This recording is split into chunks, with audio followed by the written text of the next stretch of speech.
Western European mainland, boarding countries like Norway, Denmark, Germany, the Netherlands, Belgium, France, and the United Kingdom. It's considered dangerous primarily due to its shallow depth, strong currents, frequent storms, and large waves that can quickly build up in bad weather, particularly during winter when fog is common. So they got shallow depth. The relatively shallow waters mean that waves become very large quickly when storms hit, making navigation difficult for ships. Strong currents, due to its shallowness and shape, the North Sea experiences strong currents that can pull ships off course. Severe weather, the region is prone to sudden and intense storms, particularly during the winter months with high winds and heavy rain. Foggy conditions. Foggy can significantly reduce visibility, adding another layer of danger for shipping. Coastal areas boarding the North Sea are vulnerable to storm surges, which can cause flooding due to rising water levels during storms. Wow. The ship to get out the way or take action to avoid that collision. As a result, most collisions end up in court for arbitration. They're actually very, very unusual. Probably 1% of cases, the accident is attributed to one vessel. Generally speaking, it might be 90%, 10% blame, or it could be even 50-50. Reading between the lines in this case, if that tanker was remaining at anchor, as has been reported, then obviously she's got very limited liability. There's not a lot you can do apart from picking up the anchor, which can take almost up to an hour to do, by which time the apparent collision is probably well and truly past. So that's really interesting. We have to ask the question. No, continue, sorry. David. Yeah, what we have to ask is what was happening on the container feeder ship, the Solong. What type of bridge lookout was on board? As you say, it was during the daylight. I believe the visibility was reasonable. They should have seen the ship and managed to take action well and truly beforehand. Possibilities may include they had some sort of engine failure or steering failure, but we just don't know, and at the moment it's far too early to speculate. And your point that about the oil tanker being at anchor, and the fact that it can take an enormously long time to get the anchor up and to get this vessel motoring again, they potentially couldn't really have done anything about it. Some people would say, well, hang on, why didn't one just get out of the way? But your point is that even if this tanker knew this cargo ship was on a direct course for it, it may not have been able to get out of the way at all. Exactly. I mean, let's assume that it takes 1 hour to lift the anchor off the tanker. I'm guessing the Solong would probably be traveling around 15 knots. So 1 hour away, the Solong would be 15 miles distance from the oil tanker. At that stage, there'd be no risk of collision. You would expect the ship to sort of maybe alter course 3 or 4 miles away from the oil tanker. So it's only going to be 3 or 4 miles away that the risk of collision then becomes apparent. The oil tanker would have been keeping, or should have been keeping, a lookout as well. And when it was apparent that the Solong wasn't getting out of the way, steps should have been taken on the oil tanker to communicate with the Solong. They would have identified the ship on the AIS system. They would know the name of the ship. They would know where its destination was, where it come from. They could have pulled it up on the VHF and asked what they were doing, or told them to get out of the way. We're at anchor here. So perhaps that was done. Perhaps it wasn't done. We just don't know. You mentioned the AIS system. Just tell us a little bit more about that. What is it? Yeah, it's an automatic identification system. All ships, apart from warships, have this on board. And basically, when you've got your ship on your radar, you can identify that vessel by name, the type of ship, its destination, and its cargo.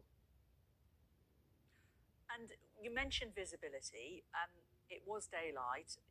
I guess you had a look at some of the charts. Did you think visibility was pretty good? How close would these vessels have been, do you think, before they could see each other?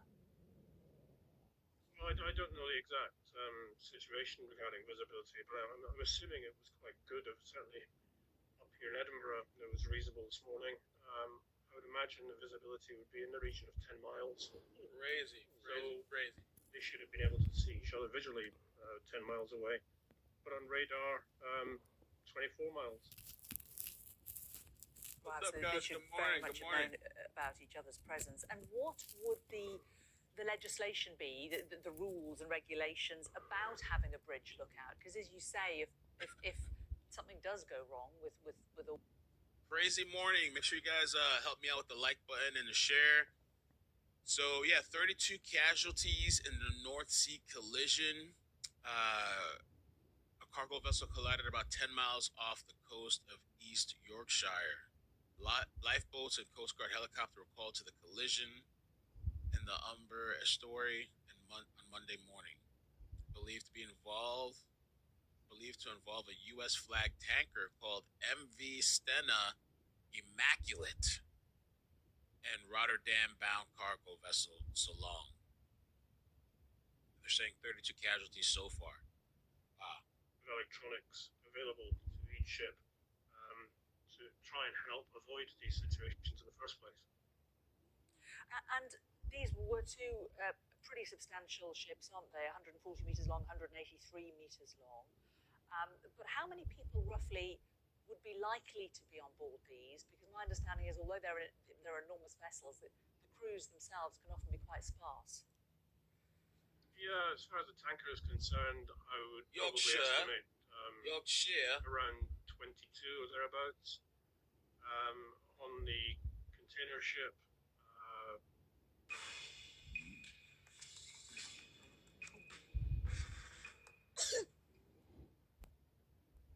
away quick enough.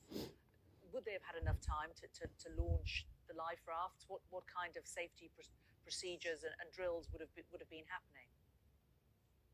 I don't think they would have considered abandoning ship straight away. Once it was aware that collision was imminent, then a general alarm would have been sounded, and the master of the tanker would have been in charge of his various emergency parties. And one party may have been ready to get the boat sorted out. The other party may have been ready to sort of set up fire hoses, collision blankets, whatever it may have been. Abbott D donated $19.99 through Super Chat. Drills, particularly fire drills. Thank you for the updates. A collision drill is very difficult to try and manufacture in sort of real time, if you like, because it's a really unusual event, thankfully. Although saying that, there's probably around between, I don't know, 200 and 300 collisions every year at sea. That's an astonishing number, isn't it? When you think of all of the anti-collision technology that exists, why do things go wrong? It all boils down to the human element. We're all guilty of making a mistake and not following rules and regulations. I'm not sure why people keep complaining about it's not 32 dead. That's what's being reported. 32 casualties. It's all over the internet and the news. Casualties. Oh, it says brought ashore. Oh yeah, casualties have been brought ashore. Let me see. Shit, now I'm confused myself. Should be lied.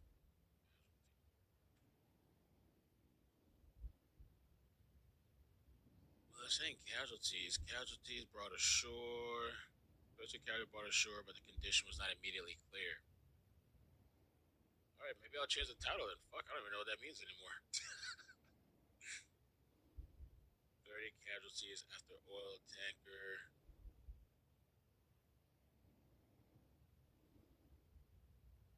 So 32 casualties, we don't know their condition.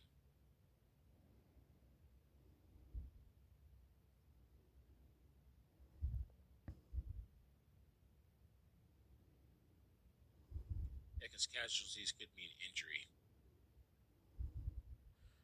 Are these good conditions for a rescue, which is now happening? Yeah, it looks reasonable. I say both ships should have been well versed in abandoning ship drills, and they would know they would have taken the boats out on numerous occasions for exercises. So I don't know what stage the fires started. I don't know where the fires are, whether it's within the cargo or whether it's from the engine rooms. I mean, it looks, David, I mean, just looking at the images, it looks like the whole thing's gone up. Yeah. Jesus, please. It does, yes. I don't know what the other vessel I can see to the right of the screen is. I don't know if it's a rescue vessel or not, perhaps a firefighting tug. We can see, David, I mean, the images are a little bit difficult to see on the small screen in front of me, but we can see things in the water there. Do you think that's the cargo? Do you think those are the shipping containers, or do you think they are life rafts? I honestly can't see from here. Yeah, it's difficult to see. David, the other vessels that we saw on the marine traffic site rush into the area. This does happen, doesn't it? When somebody gets into difficulty out at sea, other vessels will come to their aid. But when you look at the ferocity of this vessel that's on fire, nearby vessels with firefighting capability, they're unlikely to be getting involved close up, aren't they? The British. Unless it's a designated firefighting tug, some of the big salvage tugs are equipped to get very close and personal with these ships. Depends on the cargoes involved. Are the cargoes of an explosive nature? It looks unlikely, because I think by now, if that is cargo that's on fire, it would have exploded by now. So there are ways of getting ships or firefighting tugs up close to assist on putting this fire out. The fact that it happened off the coast, not a million miles from Grimsby, a big established port, will that help? That they'll be able, it's happened very close to an area with a lot of expertise. Yeah, it should do. Not just off the coast of England, but also off the coast of Scandinavia as well. I mean, they've got some of the biggest salvage tugs available. So I would be very surprised if some vessels from Scandinavia aren't going to the assistance of this incident as well. And given that we don't know what the cargo is, but it's a chemical and oil tanker, once this blazes out, the environmental impact will also be an enormous concern. How much are they able to do now in these early stages, when this incident's just underway, to try and mitigate any environmental disaster? Yeah, really, at this stage, nothing. They will be able to. Coast Guard Trump again?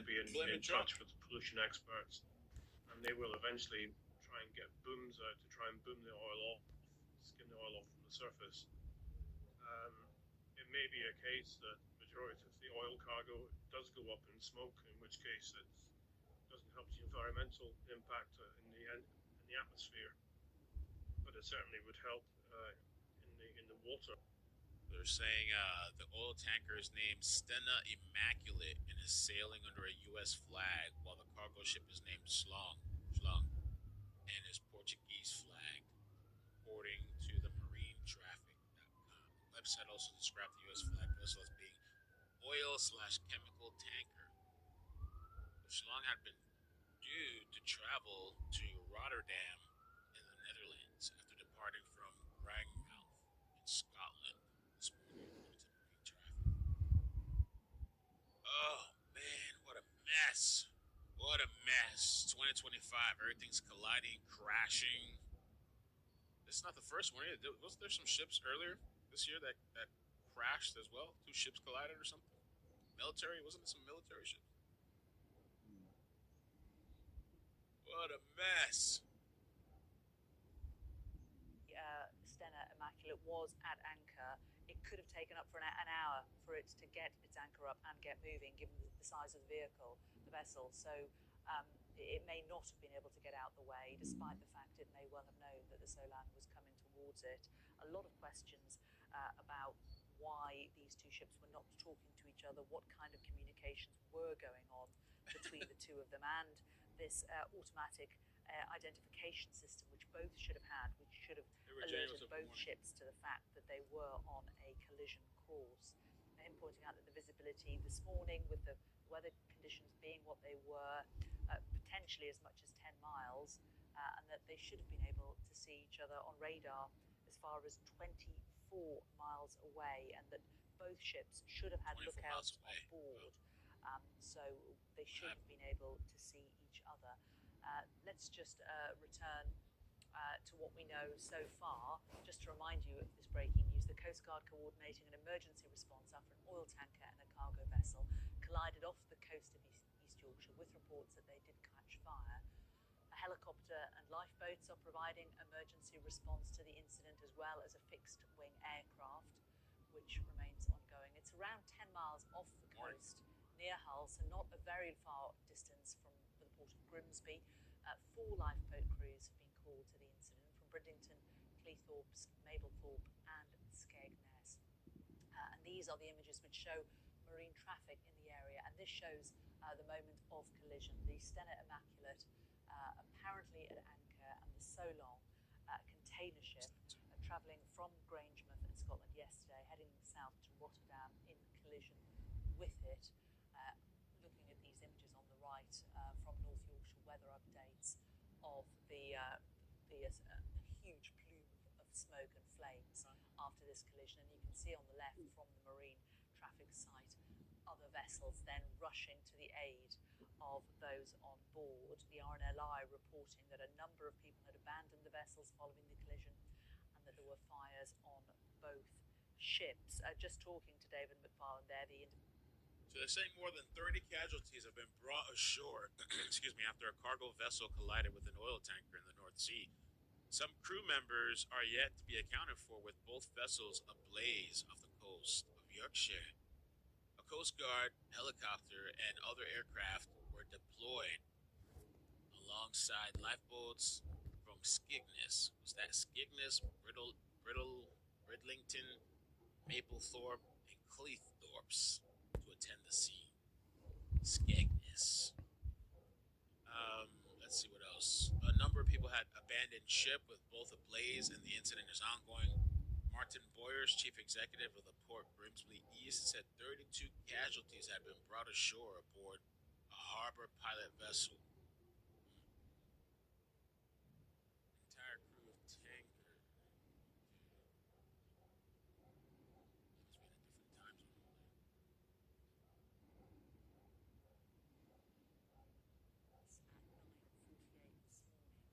They are reminding us that a Coast Guard rescue helicopter from Humberside was called, alongside lifeboats from Skegness, Bridlington, Mablethorpes and Cleethorpes, and an HM Coast Guard fixed-wing aircraft.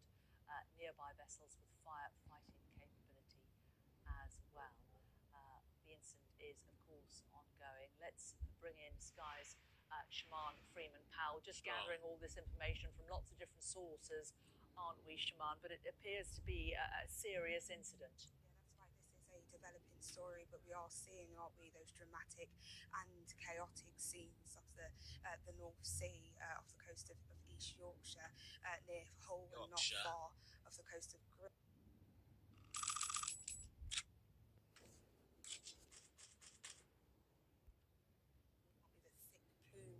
smoke visible in these images. Now, this is a significant incident after a cargo ship and an oil tanker collided in the North Sea.